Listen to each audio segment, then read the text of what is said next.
Dear student, welcome to Angan Public School. This is the third chapter of science, fiber to fabric. In last lecture, we have to learn variety in fabrics and some points about fibers. Okay, let us revise.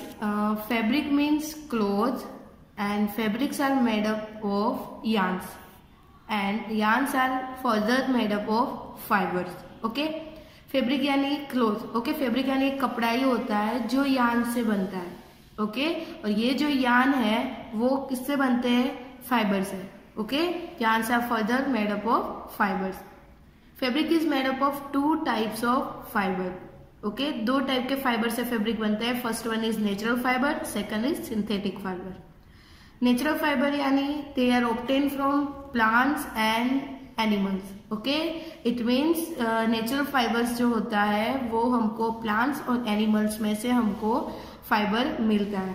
Okay, there are two types, plant fibres and animal fibres. Plant fibres में से हमको cotton, jute etcetera okay ये type के fabric मिलते हैं. Animal fibre में से हम वूल किस में से मिलता है? शेप वगैरह में से मिलते हैं. और सिल्क वोम में से मिलता है. Okay, next what is synthetic fibre? Okay, synthetic fibre यानी कि artificial fibre, man made fibre. The fibre which are made of by men from chemical substances are called synthetic fibers. Okay, nylon, polyester, acrylic are examples of synthetic fiber. Okay, now today we will discuss about the some plant fibers. Okay, let us start with cotton. Okay, plant fibres यानी cotton, jute. Okay, इस chapter में हम cotton और jute के बारे में learn करेंगे. तो cotton plant is grown in fields as an annual shrub. It grows based in warm weather. Okay, cotton plant grow field, खेत में हम उसको प्रोड्यूस करते हैं ना, कॉटन प्लांट को ग्रो करके. ओके, वो एनुअल श्रब है. ओके, उसको वार्म वेदर में बेस्ट ग्रो किया जाता है. It requires temperature ranging from 21 Celsius to 27 degree Celsius and rainfall between 50 centimeter to 80 centimeter. Okay, temperature उसको रिक्वायर है 21 degree to 27 degree Celsius and उसका rainfall 50 centimetre to 80 centimetre required है for its adequate growth. Okay, यानी कि जितना उसको growth चाहिए उसके लिए उसका temperature 21 to 27, rainfall 50 centimetre to 80 centimetre के इन बिटवीन उसको रिक्वायर्ड है. Black soil has the ability to retain moisture and is best suited for the cultivation of cotton plant. Okay, black soil होते हैं, उसमें एबिलिटी होती है क्या है एबिलिटी? उसमें रिटेन मॉइस्चर को उसको पकड़ के रखने की उसकी एबिलिटी होती है. ओके, एंड वो ये जो ब्लैक सोइल का ये जो मॉइस्चर है उसकी वजह से वो कल्टीवेशन के लिए बेस्ट है. ओके, कॉटन प्लांट के कल्टीवेशन के लिए ब्लैक सोइल बेस्ट है. Cotton is growth in abundance in China, parts of USA, Brazil, Egypt, Mexico, Sudan, Turkey and India. Okay, cotton बहुत सारी मात्रा में होता है. चाइना में होता है, यूएसए में बहुत सारे पार्ट्स में होता है, ब्राजील में, इजिप्ट में, मेक्सिको, सूडान, फिर Turkey and India. Okay, in India it is grown in Andhra Pradesh, Maharashtra, Haryana, Gujarat and Punjab. Okay, हमारे इंडिया में कहाँ पे ग्रो होता है? Okay, Andhra Pradesh, Maharashtra, Haryana, Gujarat and Punjab. Okay, every year during spring new cotton seeds are planted and the fruit of the cotton plant are about the size of a lemon. Okay, every year spring में क्या आता है? New cotton seeds आते हैं plant में और फिर उसमें से cotton plant. Okay, cotton plant में क्या होता है? फ्रूट आते हैं और फ्रूट कौन सी साइज के होते हैं? लेमन की साइज में होते हैं. Okay, when the crop grows to maturity the cotton balls burst open and seeds with their fibres are harvested. Okay, जब वो मैच्योर हो जाते हैं क्रॉप तब कॉटन बॉल क्या होते हैं? ब्रस्ट हो जाते हैं, यानी कि खुल जाते हैं और उसमें क्या होता है? कॉटन सीड जो होता है वो फाइबर के फॉर्म में कॉटन होता है. ओके, उसको हार्वेस्ट किया जाता है and cotton is usually hand picked from cotton balls. Okay, उसको हम हाथ से ही हम पिक करते हैं। ओके, कॉटन को fibre are then separated from the seeds by a process called the ginning of cotton. Okay, fibres को सेपरेट किया जाता है सीड्स में से, उसके जो सीड्स होते हैं उसमें से सेपरेट किया जाता है। तो ये जो प्रोसेस है उसको गिनिंग ऑफ कॉटन बोलते हैं। क्या बोलते हैं? Ginning of cotton. Ginning of cotton can be done manually और बाय मशीन्स। ओके, उसको मैन्युअली भी किया जाता है और मशीन से भी किया जाता है। Okay,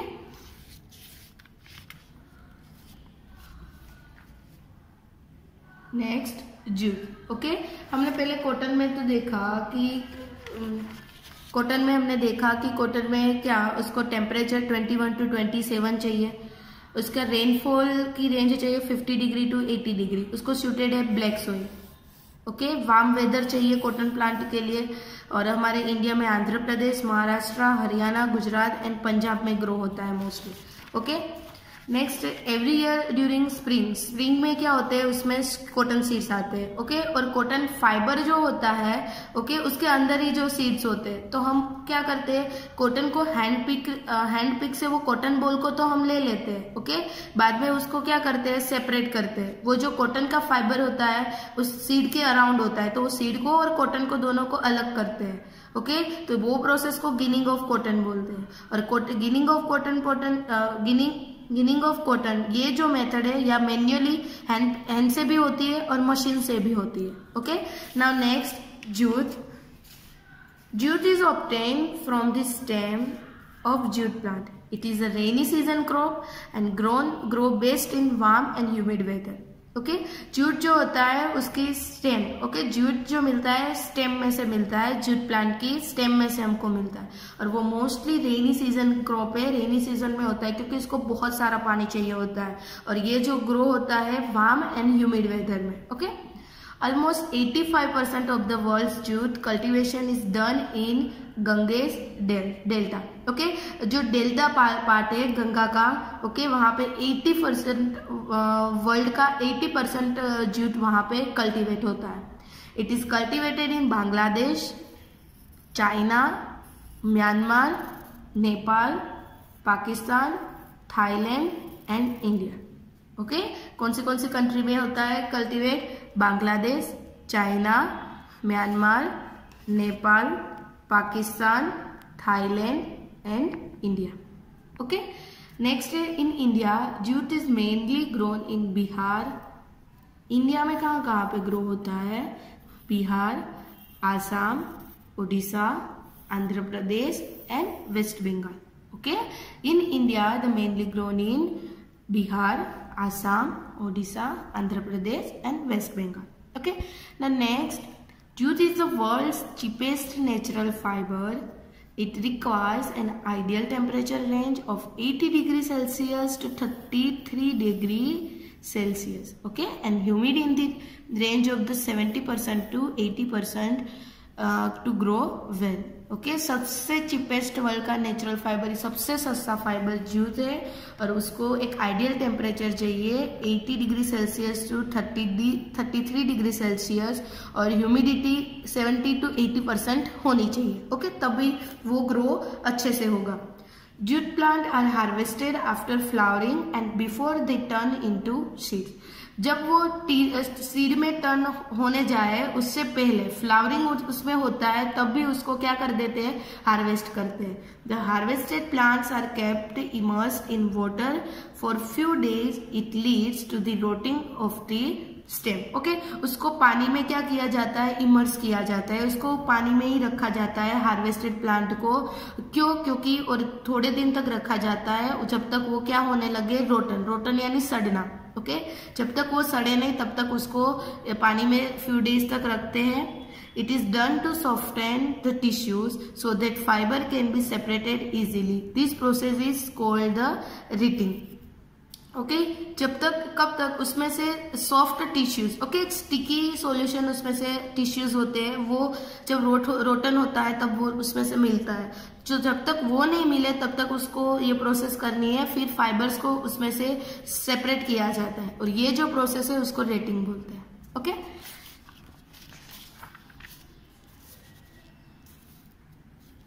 later on Fibers are stripped from the stalks in long strands, washed, dried and then woven into fabrics. फिर जो फाइबर्स मिलता है उसके जो स्टॉक्स होते हैं, ओके, उसमें से बड़े बड़े स्ट्रैंड निकलने लगते हैं, बड़े बड़े थ्रेड जैसे, ओके। फिर उसको वॉश किया जाता है, ड्राई किया जाता है और फिर उसको वोवन किया जाता है, okay. Jute used to make sacks, handbags, carpet and many other things, okay. Jute का यूज होता है सेक बनाने के लिए, हैंडबैग बनाने के लिए, कारपेट और बहुत सारी ऐसी चीजों के लिए उसका यूज होता है, okay. Let us revise. Jute जो है उसके जूट प्लांट के स्टेम में से हमको मिलता है, उसके रेनी सीजन क्रॉप है वो, और उसके लिए बेस्ट वार्म और ह्यूमिड वेदर है, ओके। 85% ऑफ वर्ल्ड का जूट है वो गंगा के डेल्टा में उसको कल्टीवेट किया जाता है, ओके। फॉरेन कंट्रीज की बात करें तो Bangladesh, China, Myanmar, Nepal, Pakistan, Thailand और इंडिया, ओके, उसमें जूट कल्टीवेट किया जाता है। और इंडिया में बात करें तो बिहार, आसाम, ओडिशा, आंध्र प्रदेश एंड वेस्ट बंगाल में मेनली ग्रो किया जाता है, ओके। नेक्स्ट है वर्ल्ड की जो चिपेस्ट नेचुरल फाइबर है वो जूट है, जिसके लिए 80 डिग्री टू 33 डिग्री सेल्सियस उसकी टेम्परेचर रेंज है और ह्यूमिडिटी उसका है 70 to 80%, okay, to grow well. फिर जूट प्लांट है उसको जब सीड ना हो उससे पहले फ्लावर जब होते हैं तब भी उसको हार्वेस्ट किया जाता है और उसको वाटर में इमर्स किया जाता है जब तक वो रोटन ना हो, ओके। फिर उसमें से जब सॉफ्ट टिश्यू निकलने लगते हैं तो उसको सेपरेट किया जाता है, वो प्रोसेस को रेटिंग बोलते हैं। और वो जो सॉफ्ट टिश्यूज होते हैं बाद में उसमें से वो जो स्टॉक होता है उसमें से लॉन्ग स्ट्रैंड्स निकलते हैं, उसको वॉश किया जाता है, ड्राई किया जाता है एंड देन वोवन, ओके। फिर ये जूट है, how to use jute use to make sacks, handbags, carpet and many other things, okay. Now next, spinning of cotton yarn, okay. Before we start about spinning of cotton yarn, here given one activity, okay. What is the aim of this activity is to make yarn from cotton fibers, okay. ये activity में क्या है कि yarn में से क्या बनाना, cotton fibre, okay. Cotton fibre में से यार्न बनना है। मटेरियल चाहिए, कॉटन ही चाहिए। प्रोसेसर है, first hold some cotton wool in one hand, cotton wool को आपको एक हाथ में लेना है। Grip some cotton between the thumb and 4 finger of the other hand, okay. फिर आपको क्या करना है, ये जो कॉटन है उसको थंब से और 4 फिंगर से आपको क्या करना है, उसको पकड़ना है, वहां से ग्रिप करना है, okay. Gently start pulling out the cotton and while continuously twisting the fibres, okay. आपको क्या करना है, जेंटली उसको खींचना स्टार्ट करना है, ओके। कॉटन में से उसको खींचना स्टार्ट करना है जब तक वो फाइबर उसको कंटिन्यूसली ट्विस्ट करना है। तो हम क्या ऑब्जर्व करेंगे, व्हाट वी विल ऑब्जर्व, तो fibre spin together and form a strong yarn, okay. Fibres क्या करेंगे, जब उसको पुल करेंगे तो जब उसको खींचेंगे वो थ्रेड को, ओके, तो वो ट्विस्ट करना स्टार्ट कर देगा, तो क्या होगा, fibre spin together and form a strong yarn, okay. वो क्या करेगा कि फाइबर्स जो है, ओके, वो एक दूसरे के साथ स्पिन होने लगेंगे, कैसे, किसके फॉर्म में, स्ट्रॉन्ग यार्न के फॉर्म में, ओके। और कंक्लूजन क्या मिलेगा इस एक्टिविटी से कि yarn is made from cotton fibres, okay. Yarn जो है, ओके, वो कॉटन फाइबर्स में से भी बनता है, आए समझ में, okay. Next, spinning, okay. What is spinning, तो the process of making yarn from fibres is called spinning. Spinning क्या है कि जो प्रोसेस है making yarn from fibres, fibre में से यार्न बनाने की जो पूरी प्रोसेस है उसको क्या बोलते हैं, spinning, okay. During spinning fibres from a mass of cotton balls and then twisted, it is done with a simple hand operated for spinning is called चरखा, ओके। स्पिनिंग में क्या होता है कि फाइबर जो होते हैं from a mass of cotton balls का बहुत सारा मास होता है, ओके। उसमें से जो फाइबर्स होते हैं, ओके, फिर उसको ट्विस्ट किए जाते हैं हम, ओके, उसको ट्विस्ट किए जाते हैं, तो वो जो प्रोसेस है वो पूरी क्या है, स्पिनिंग की, ओके। और ये प्रोसेस हम हैंड से भी करते हैं, हैंड ऑपरेटेड से, तो वो होता है चरखा, ओके। चरखा ऐसे दिखता है, okay. Large scale spinning of yarn is done with the help of spinning machine. Okay, जो लार्ज स्केल में जो स्पिनिंग होता है, ओके, स्पिनिंग ऑफ यार्न का जो स्पिनिंग होता है, ओके, वो मशीन की हेल्प से भी होता है। ओके, मैंने चरखा बताया, पहले चरखा से क्या करते थे, स्पिनिंग करते थे। ओके, उसके कुछ फैक्ट है, उसके बारे में मैं बताती हूँ। Do you know cotton is world's most important non food और fibre crop. Okay, cotton most important, world का मोस्ट इंपोर्टेंट नॉन फूड, उसको खाया तो नहीं जा सकता पर एक फाइबर क्रॉप है।